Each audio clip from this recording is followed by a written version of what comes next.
Assalamualaikum teman-teman, kembali lagi bersama kami di Lorong Film. Kali ini kita akan membahas film yang berjudul Escape from Pretoria. Film yang berdasarkan dari kisah nyata ini berlatar tahun 1978, menceritakan dua orang pemuda berkulit putih yang bergerak mendukung gerakan anti-ras, suku dan agama di Afrika Selatan. Mereka dicap sebagai teroris karena mendukung kebebasan warga Afrika untuk menghapus sistem apartheid. Apartheid ialah pemisahan antara orang kulit putih dan orang kulit hitam. Mereka dipenjara khusus bagi warga kulit putih yang sama mendukung gerakan itu. Penjara yang bernama Pretoria ini salah satu penjara terketat di masanya. Bagaimana keseruannya? Mampukah mereka kabur dari penjara itu dan memperjuangkan haknya untuk kebebasan warga kulit hitam? Simak terus.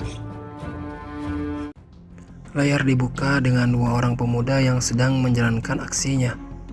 Bisa dibilang tindakan mereka sangat radikal. Menyebarkan selembaran kertas menggunakan bom sehingga masyarakat yang berada di sana membaca kertas itu. Isinya tentang kebebasan hak orang kulit hitam untuk menentukan hidupnya. Mereka tergabung ke dalam gerakan anti-ras di Afrika Selatan. Tindakan yang sangat serius berikut konsekuensi yang sangat menyesakkan. Atas tindakan itu, mereka dihukum masing-masing 12 tahun dan 8 tahun penjara di salah satu penjara terketat yang bernama Pretoria. Ia bernama Asep, dan ini Heru. Asep memperhatikan pintu sel dengan sangat teliti. Tindakan apa yang akan mereka lakukan? Nah, di hari pertama ini mereka melihat penindasan yang tertuju kepada orang kulit hitam. Sangat mengerikan. Mereka dipandu oleh salah satu ketua di penjara itu. Ia bernama Eman. Dalam pembicaraannya, mereka berencana untuk keluar dari penjara ini. Namun Eman selalu menakuti mereka agar mereka membatalkan rencananya. Datanglah Agus. Agus setuju untuk keluar dari penjara ini. Di hari yang ke-23, ia memperhatikan pintu sel setiap malam, setiap hari. Ia terus mengamatinya hingga ia menemukan ide untuk mengeluarkannya dan membuahkan hasil. Ia berencana untuk membuat kunci sel dengan menggunakan kayu.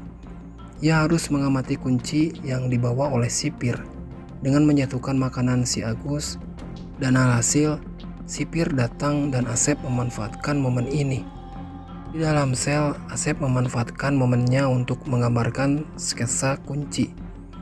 Tiap ada kesempatan, ia terus mengamati kunci, sampai akhirnya sketsa pun jadi.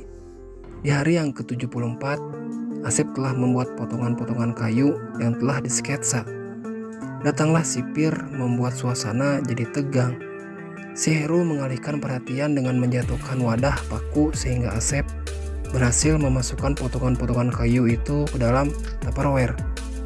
Ketika pemeriksaan, sipir ini mengecek Tupperware milik Asep dan membuang semua sisa minumannya sebagai hukuman karena Asep salah satu orang yang mencurigakan baginya. Setiba di sel, Asep merangkai potongan-potongan kayu itu sehingga mirip kunci.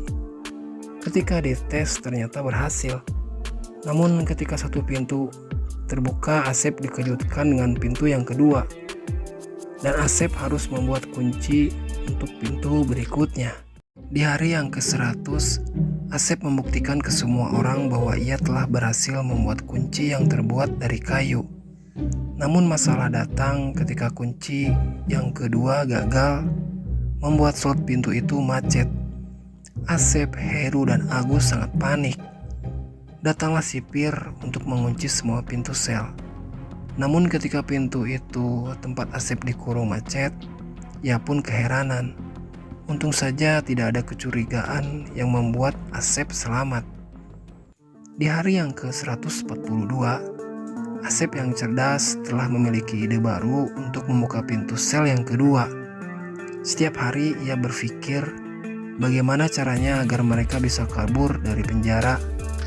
Namun lagi-lagi masalah datang ketika kunci itu terjatuh. Esok harinya mereka berkumpul dan senang karena Asep telah berhasil membuka pintu yang kedua.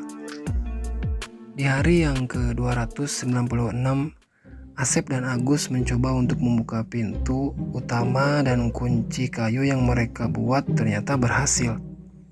Ketegangan pun terjadi ketika sipir kembali ke tempatnya, di mana mereka masih terlihat sibuk untuk mengunci pintu sel. Pada akhirnya mereka bersembunyi di tempat yang jarang disinggahi oleh sipir itu. Pagi yang cerah untuk masyarakat di luar penjara. Asep tertidur karena tadi malam ia berpetualang. Datanglah petinggi penjara yang muak dengan terlihatnya Asep yang masih tertidur. Sedikit ada integrasi, semua barang mereka dikeluarkan. Itu pengecekan rutinan. Curigaan pun muncul ketika salah satu petinggi melihat potongan kayu yang berbentuk kunci yang membuat ia curiga kepada Asep.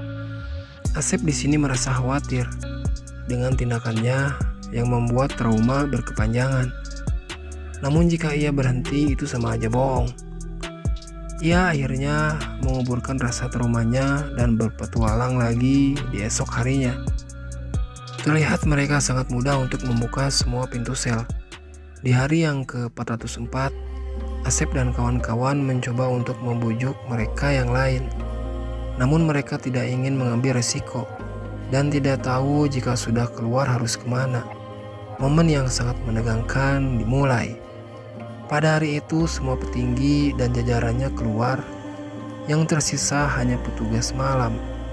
Mereka membawa pakaian dari tempat persembunyiannya. Asep menawarkan lagi kepada Eman untuk ikut bersamanya, namun ia tetap kepada pendiriannya. Dan raut penyesalan pun terpampang padanya. Ada Eman lain namilu mana teman. Terlihat penjaga malam yang ingin membersihkan tempat Ia perlu penyedot.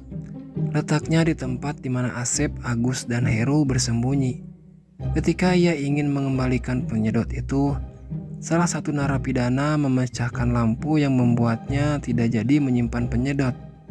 Asep dan kawan-kawan selamat. Mereka berlari bergegas membuka pintu satu persatu. Mereka telah membuat banyak sekali kunci, sehingga sangat mudah bagi mereka untuk membukanya. Dan pada pintu terakhir, mereka kesusahan. Semua kunci yang mereka buat tidak cocok untuk pintu yang satu ini. Padahal itu pintu terakhir. Agus mencoba untuk merusak salah satu sisi kunci berkali-kali, dan upayanya pun membuahkan hasil. Akhirnya mereka keluar. Ada salah satu penjaga yang membawa pistol, dan mereka tetap saja ngotot, tapi cukup berhasil. Mereka berjalan sedikit demi sedikit, menjauhi penjara dan berlari. Mereka naik taksi khusus penumpang kulit hitam. Supir itu memberikan penawaran untuk naik ke taksi khusus orang kulit putih.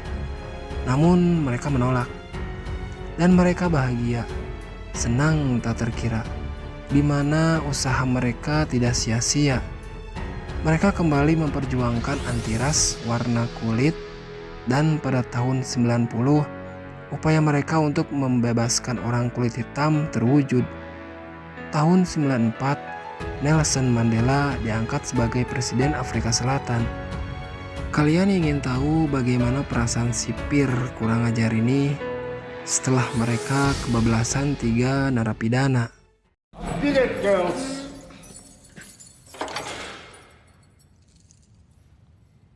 Hey!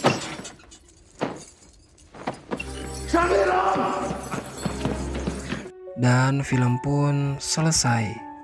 Nah teman-teman, dalam film ini kita bisa ambil pelajaran, di mana tidak ada yang tidak mungkin. Selama kita berusaha, pasti akan ada jalan. Meskipun kegagalan juga menghantui, bukan berarti harus putus asa. Karena kita ditakdirkan untuk berusaha agar meraih kesuksesan. Terima kasih atas kesetiaan menonton sampai akhir. Saya undur diri. Salam. Shut it up!